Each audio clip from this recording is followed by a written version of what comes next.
Ladies and gentlemen, tonight I want to tell you a story.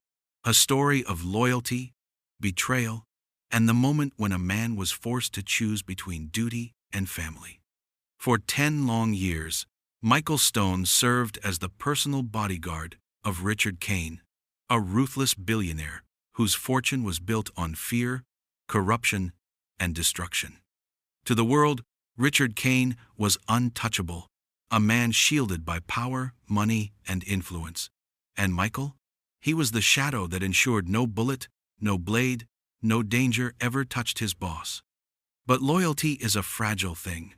It only lasts until it collides with the one thing you love most.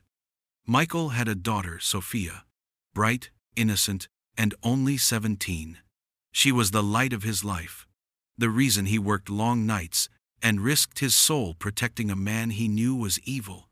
For Michael, protecting Kane wasn't about loyalty to a monster. It was about survival, about keeping his daughter fed, clothed, and safe. But then, the unthinkable happened. Richard Kane, drunk with arrogance and greed, turned his eyes toward Sophia. To him, she wasn't Michael's daughter. She was just another thing to own, to exploit, to destroy. When Michael discovered Kane's dark intentions, his world shattered. The man he had protected with his own life had dared to cross the one boundary no father could forgive. In that moment, Michael had a choice: protect the billionaire or protect his daughter. And so, for the first time in 10 years, the bodyguard turned his weapon not against Kane's enemies, but against Kane himself. This was no longer about money. This was no longer about loyalty.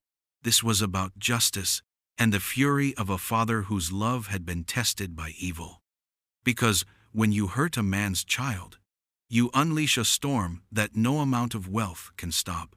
So I ask you, was Michael right to betray the man he once swore to protect? Or should loyalty remain unbroken, no matter the cost? The answer lies in your heart.